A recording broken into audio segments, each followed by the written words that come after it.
What's your emergency?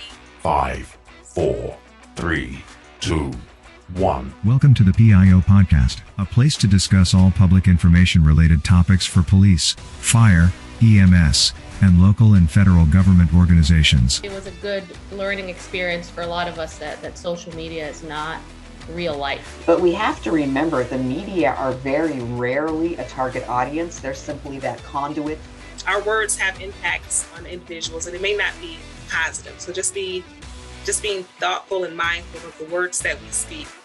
I think what's so interesting about this position too, and this job and this profession, is that every one of us is looking for purpose.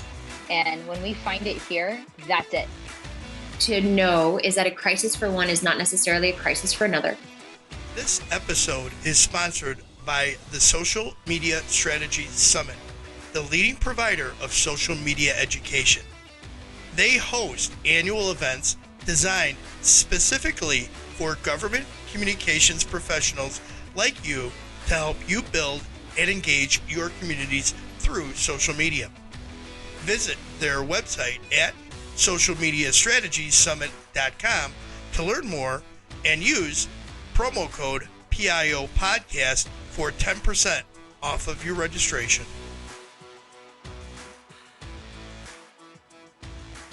Today on the PIO Podcast, we have Michelle Marcomb. She is the Media and Marketing Coordinator for Rockford Police Department in Rockford, Illinois. Michelle, welcome to the show. Thank you for having me.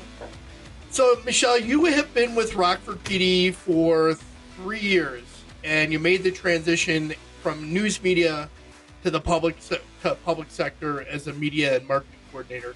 How was that experience? Or better yet, let me ask it this way: how'd that happen? Well, it happened because I had been in media doing a lifestyle program. I had done radio for many years prior to that.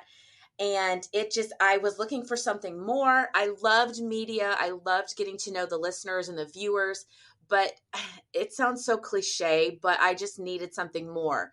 And this position was recommended to me. It checked off all the boxes on my perfect job wish list.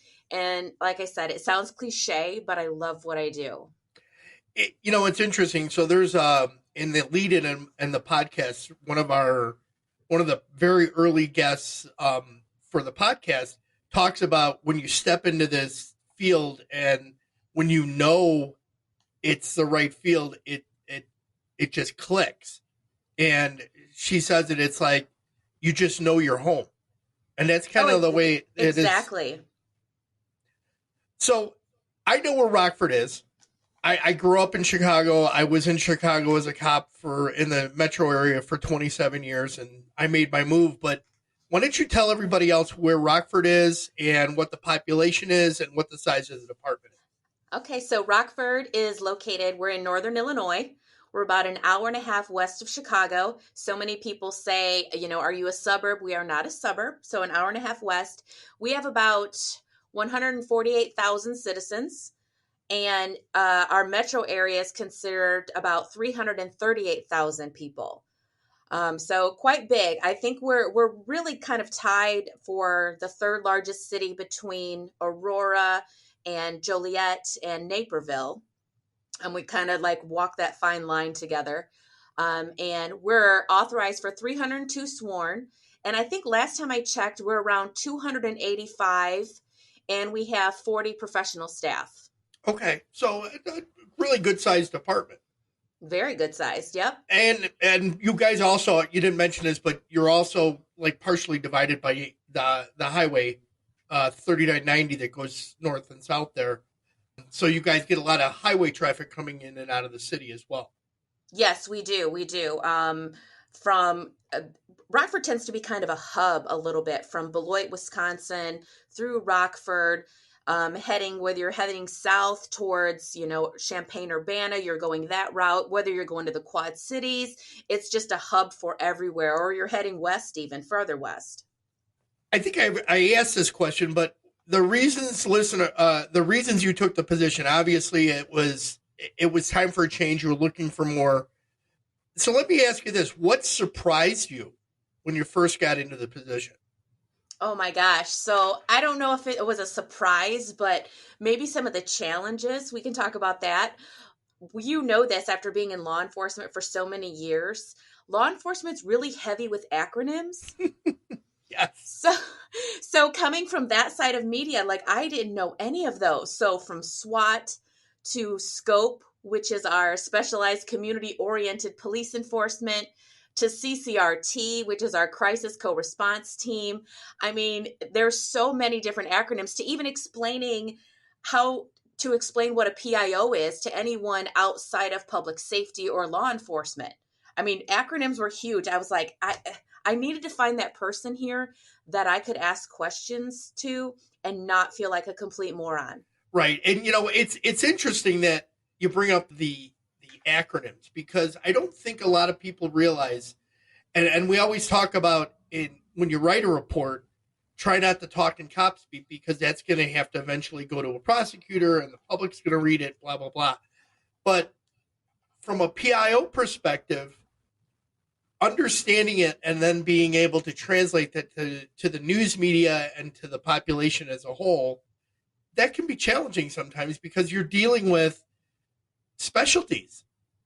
Oh, yeah, exactly. It's a huge learning curve because, as big as our department is, I was constantly coming into contact with different acronyms, and even learning, besides the acronyms, learning the hierarchy from chief to deputy chief to ADC, another acronym. There are assistant deputy chiefs to lieutenant to sergeants, learning how that worked, because coming from just, I would say, a regular size or a regular side, a civilian side, a normal Rockford citizen side, I didn't know any of that. I didn't know how that worked. All right, so let's talk about your responsibilities and your roles as the media marketing coordinator. What are they? So I tell people, when people ask me what I do, I tell them I'm like the Lorax, but instead of speaking for the trees, I speak for the police. I love that. The Lorax. I love that. Yeah. So I speak for the police. My job consists of anything and everything to do with communications for the Rockford Police Department. I handle the marketing, content development, all social media, and I also manage our Tip 411 anonymous tip program. It just kind of fell under my plate. I just started doing research on it, and now I hold it near and dear. Are you a one-person shop? Yes. Oh boy. So I know. As big as Rockford is, and as big as the department is, you're handling an awful lot. I do. I handle an awful lot. I try to manage a very long to-do list. And as you know, in this business, I don't want to say business, but in this climate, things change on a dime. I tell people all the time, if I make a lunch appointment with you, I could possibly have to cancel within 5 minutes. I never know what's going to happen. I carry 2 phones at all times. I have my personal phone. I have my duty phone, and there it is. It's always like, this is what's going to happen. Oh, Michelle's invited. Ooh, Michelle may not be there. Yeah, it's interesting how things change now. As a one-person shop, you're handling all your social media, all your media inquiries. You said recruiting as well? Yeah, so we have a recruitment officer, but I also handle that recruitment content that goes out. Okay. Right now we're hiring for laterals. We have entry levels starting up in March. So a lot of my social media content will be pushed towards hiring because it's a short window and we want to make sure we get really good candidates. Okay. So in a crisis, how are you dealing with all of that by yourself? I would say that I have successfully trained the officers that I work with in a crisis to help me with that. Okay. I also think educating the media on how I push out messages has really helped. They know that if something happens, they know to look to Twitter. I'm going to post urgent updates. I'm going to post traffic updates. I'm going to post media staging areas. It's all going to go there, which has truly helped. Besides, I can't send out an email to every local TV station or other news media. It's like, I'm pushing it here, go here and find it. You know, it's amazing how how much we rely on Twitter and social to help us do our job. When we had in my agency, when the Club Q shooting happened, the sheer volume of international calls and national news media that was reaching out to us, and you're trying to explain to them, just go to our Twitter. Everything's on Twitter. Everything's on Twitter. And they're like, well, no, but we just want to talk to somebody. Yeah, everybody wants to talk to us, but it's not going to happen. Look at our Twitter. It's a blessing and a curse. I tell people all the time. Like it's great when you want to push out messages and you want to get news out there to everybody. But then sometimes it's inundating, like you said, when, we have things here that happen on national levels and I'm getting calls from Chicago and different states. And it's like, I know you want to talk to somebody. I understand that, but we are in the midst of this right now. It's extremely active. It's a fluid investigation. We're doing the best we can and trying to push out as much information to the public and as quickly as possible. All right. So you were in a sense were in the news media before because you had a radio show and things like that. So what's it like being on the opposite side of the table when they're interviewing you? Luckily, I have a very, very active chief, and she does most of the interviews. So I get very lucky in that sense. But adapting to working with the media, I think having that experience has made me a better PIO, and the relationships I've built along the way have helped me really succeed in this position for sure. I love being that connection between the two worlds. And we know that line can be really blurred at times. So there's always two sides to every story. And it's really been helpful for me to have the understanding of what the media is going through on their side. So I kind of know what questions they're going to be asking me. I know what questions they're going to want answers to and what they really want to push out. Now, let me ask you this, Michelle. Do you have issues with some of the smaller networks? Because your market's a little smaller than the Chicago market, correct? Mm-hmm. Yes. So do you have issues with the smaller networks putting out stuff that you would never see on the bigger market news shows? Like, I'll give you an example, like a crime scene photo with nothing blurred. It happens occasionally. I would say in the past 3 years, it's happened maybe 2 or 3 times. It's not so much the smaller stations that really do that. It tends to be more the social media news pages that will do things like that they'll be at a scene as, whether they hear it over radio traffic, they'll hear a medical call come in for a shooting victim and they'll get to that scene sometimes quicker than we can. We're on our way and I'm getting already requests and questions and they're Facebook Living. Yeah. And that, that's the other thing is in a larger agency where our response times can be slower because we're just that big and there's so much going on. I always love those phone calls you get from the news media. So can you tell me what's going on over here? And you're like, where? It's like, what?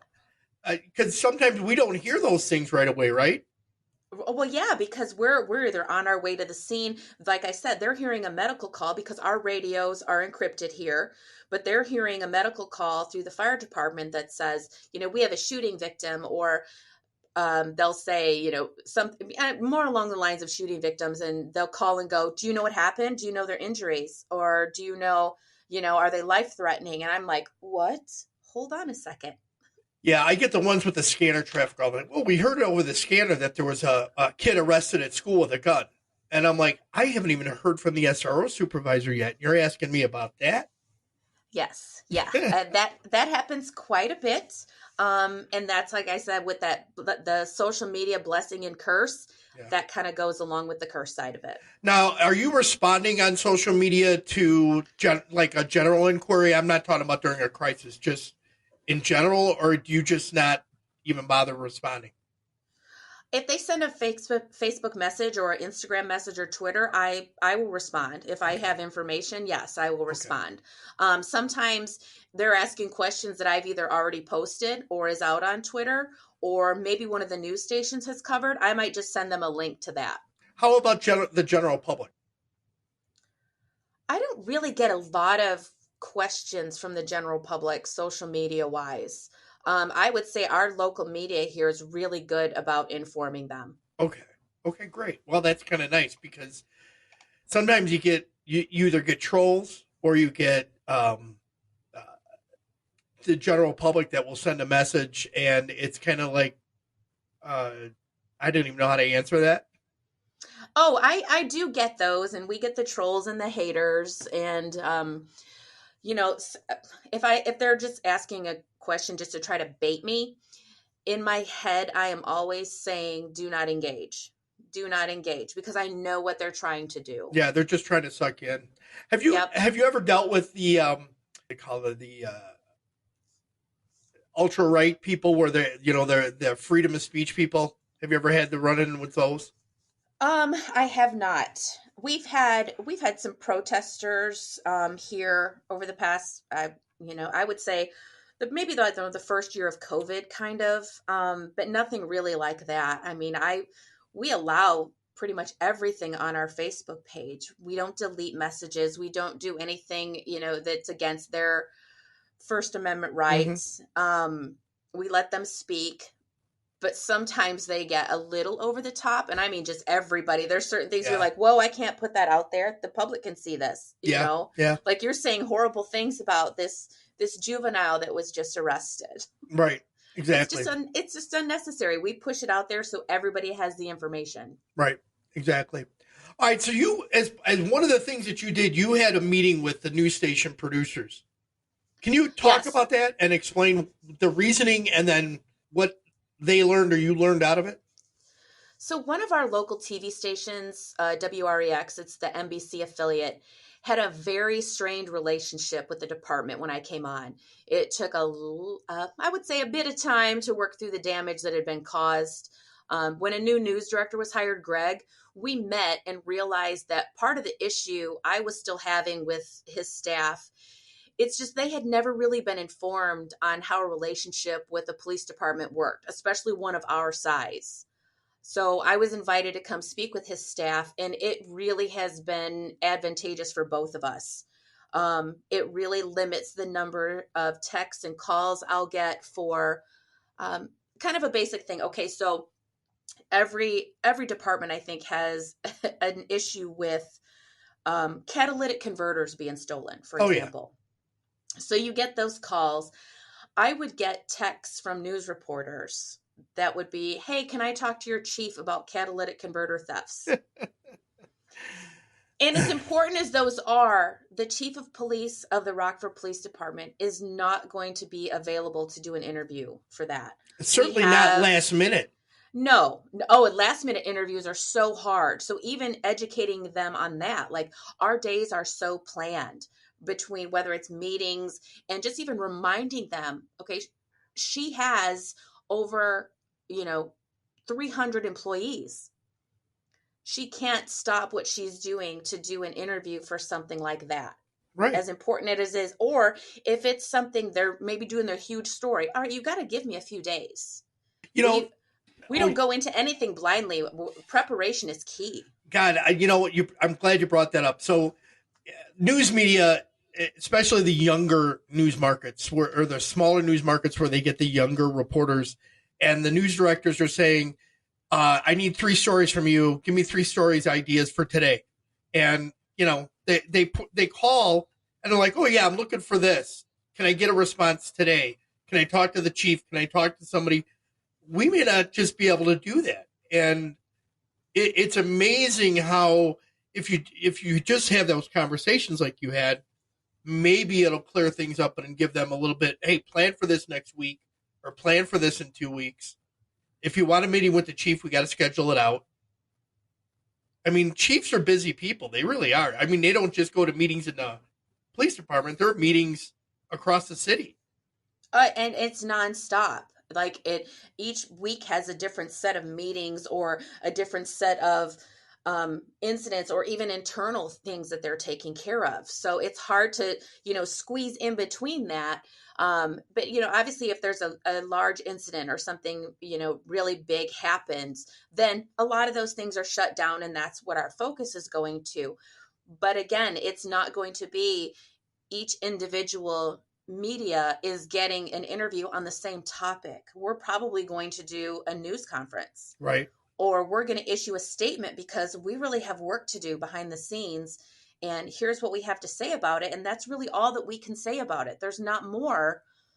So we try to push out as much information that we can as it becomes available, and then push to Twitter or, schedule another news conference.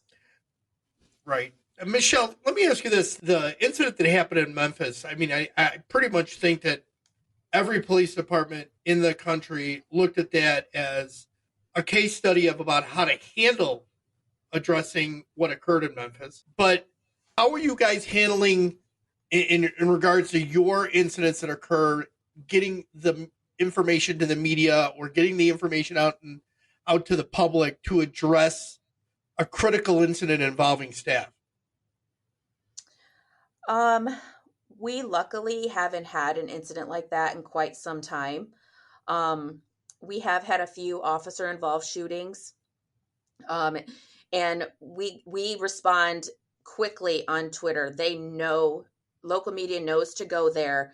I will post things as quickly as I have information available to me to get it out there. And then I will push them back. Please come back. This is where updates are going to be. We go on the scene. I set up media staging. We get information out as quickly as possible. When it comes to officer involved shootings, with having body cams, with having dash cams, our goal when an incident like that happens is to have information out to the public within 10 days of the incident. Okay. Because, it takes time to put those videos together. It takes time to get all those videos to get together and, get the 911, the dispatch, and get the audio and get everything going. And then we also have a task force here. So once something like that happens, it gets handed over to the task force. So also behind the scenes, they're working on that as well. Yeah, we have out here, we have a DFIT team, a deadly force investigation team that's required that's required by law. Yes. That we can't investigate our own shootings, officer involved shootings. But one of the interesting things that we did is we went to a significant incident video release. So like you said, we're producing a video, and our policy is we try and get it out within 21 days, but it's not just the body cam footage and the audio from the 911 call. It's going to be, literally it's maps and foot traffic, the body camera map where it shows them walking or the movement, and all of that is put together into a video that can anywhere between 9 minutes and 20 minutes, depending on the nature of the incident. Yes. Yeah. So if we've had an incident where it was really hard to see, we didn't have body cams yet, and it was really hard to see how the timeline worked with just the dash cams alone.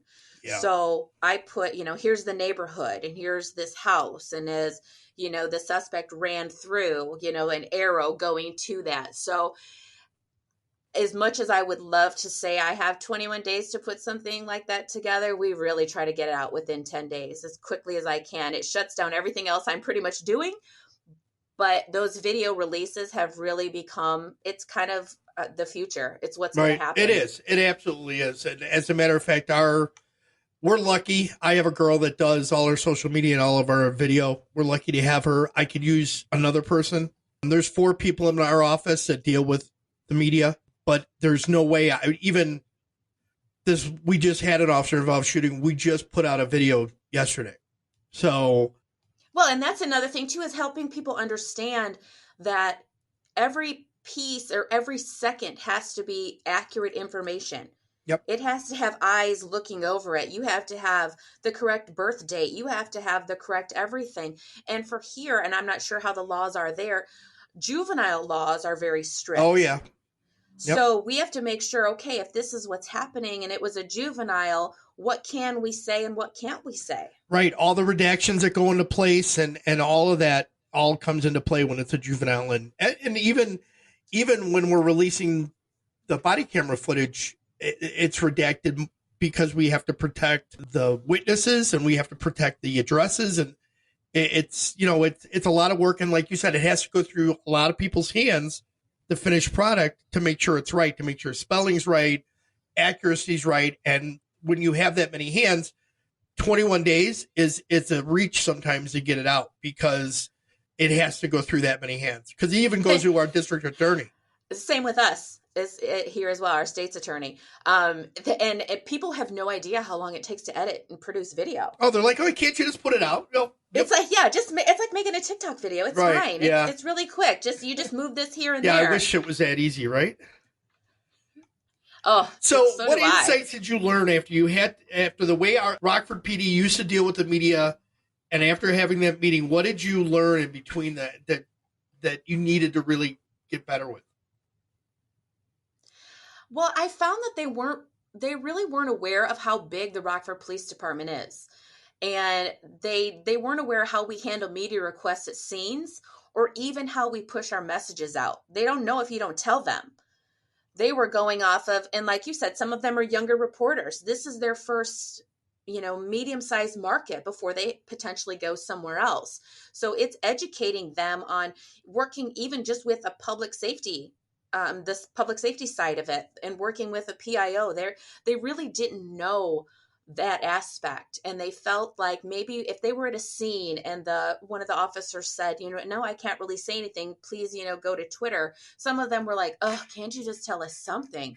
Tell us what's going on, and we just need to know. And a lot of it is they really just want to push that story out, and I get that they want likes and shares, and they want to trump their other media partners, but there's reasons why we do things certain ways. But that was really it. They just didn't know. So it's that learning curve that you had to get into place. And what's interesting, like, they don't realize that the officers, they're really not allowed to talk to the media in most departments. So it's got to be at least a supervisor or a civilian that's been authorized to do it.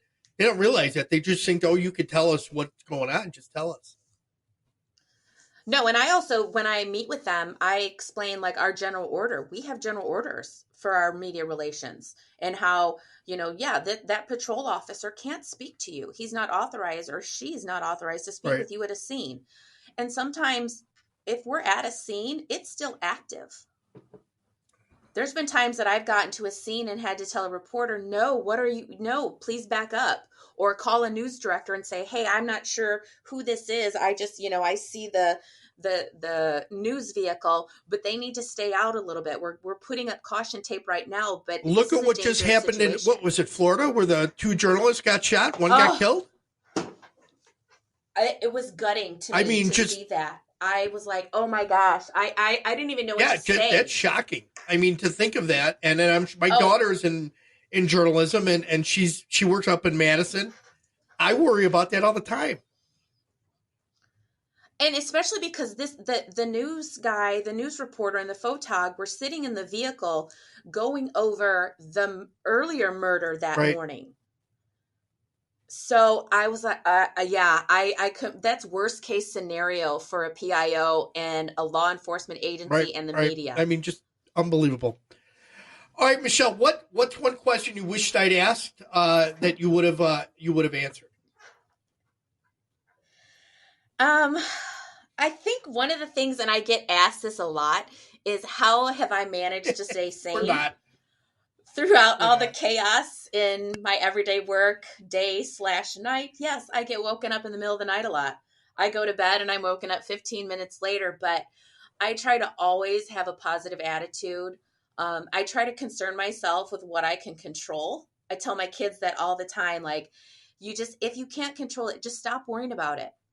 Worry about what you can control, what you can focus on. And when things get really busy, I feel like sometimes I can't breathe, or it's a sad situation or a really intense incident. I think of what my officers and their families go through every day. I can't even imagine. I tell everyone, and like, let me do my job so they can do their job. I take a few breaths, and obviously we all get woken up in the middle of the night. How often, or I should say, what types of calls are you going out to, and how often would you say it happens in like a month? Really, I would say summer months are a lot heavier, a lot more activity, nicer weather. I'd probably get woken up a couple times a week, but as far as going out, I really don't go out unless it's a critical incident and I need to be there with my chief and I need to stage media. Thankfully, that's few and far between. That's always good. Yeah, I think the age of going out there all the time now is kind of, it's too much, and their expectation is that there's always going to be a PIO there then, and that maybe sets a bad precedent. Yeah, and a lot of times I can control a situation on my couch with my phone. Absolutely. I mean, it handles everything. It's like the mini computer, so I can work from anywhere, essentially. All right, so let's go to some rapid fire questions. All right, texting or talking? Let's do this. Texting. There are very few times I'm able to actually talk. Coffee or tea? Neither. Adult drink of choice? I am a big fan of blended strawberry daiquiris or an amaretto stone sour. What would be your superpower if you could have one? I want to fly. I want to be able to fly. Do you have a pet? Yes, he's adorable. He's a Shih Tzu. Scooby. Oh, I like that name. Yeah, he's all 10 pounds of Is there Scooby. A book or author who had influence on you? I am a huge reader. I started to read really early as a kid. Anne Frank. Okay. Her diary really started my interest in everything World War II or anything related to the Holocaust. Ask permission or beg for forgiveness? Beg That's forgiveness. That's a PIO's job, isn't it? It really is. So most times I don't have the luxury of asking permission. I just have to make a decision based on the knowledge I have available. And if you could have sit down and have a drink with someone, the historical figure, who would it be? This one's hard. I have so many questions for so many of them, but probably Marilyn Monroe. We share the same birthday, not year, thankfully. And she's always fascinated me because once you learn more about her, you realize how intelligent she was and how she created that persona. Awesome. So, final thoughts. What key points would you like the listeners to take from the interview? Relationships are really key between law enforcement and media. There has to be a certain level of respect from both sides. Also, ask questions and then listen. I ask lots of questions. Anything you'd like to add, Michelle? Always be learning. Always be trying to up your skills game. There's so many tutorials. There's so many ways to learn more little tricks and hacks to this job. I'm always watching YouTube videos, or I even learn things on TikTok. I'm telling you. That's okay. You know, you're supposed to. And just thank you for having me on the PIO podcast. My assistant deputy chief Eagleson's been sending me links to the Twitter page for a couple years, even though I've been following it since the first time he sent it. So well, tell him thank you for doing that, because it's great to connect with somebody that, especially local, like where I used to live. I used to live in that state, so you know it's always great to get somebody on from a local department out there. Yeah. All right, Michelle, thank you very much for coming on the show. How can people connect with you if they'd like to reach out and follow up on anything you do? The easiest way is follow Rockford Police Department on Facebook, Instagram, or Twitter. And you can message me, through any of those. Or email me, michelle.marcomb@rockfordil.gov. I will add all of that into the show notes. Thank you. So you will not. Michelle, thank you for coming on the show. Thank you. You're very welcome. That's all for this week. We hope you enjoyed this episode. Next week on the PIO podcast, we have Shane Foley. Shane is a public information officer for Indianapolis Metro Police Department. Another huge thank you to the Social Media Strategies Summit for being a sponsor of the PIO podcast. Join their First Responders Summit this April or their Government Summit this May. Learn more about confirmed speakers and programming at socialmediastrategiessummit.com and use promo code PIO podcast for 10% off of your registration. We hope you enjoyed this episode. Be sure to subscribe to the podcast to get notified of the latest episode. If you are listening on a platform that allows reviews, please give us a review. We appreciate any review, good or bad. It helps us improve on each episode. Until next time, be safe.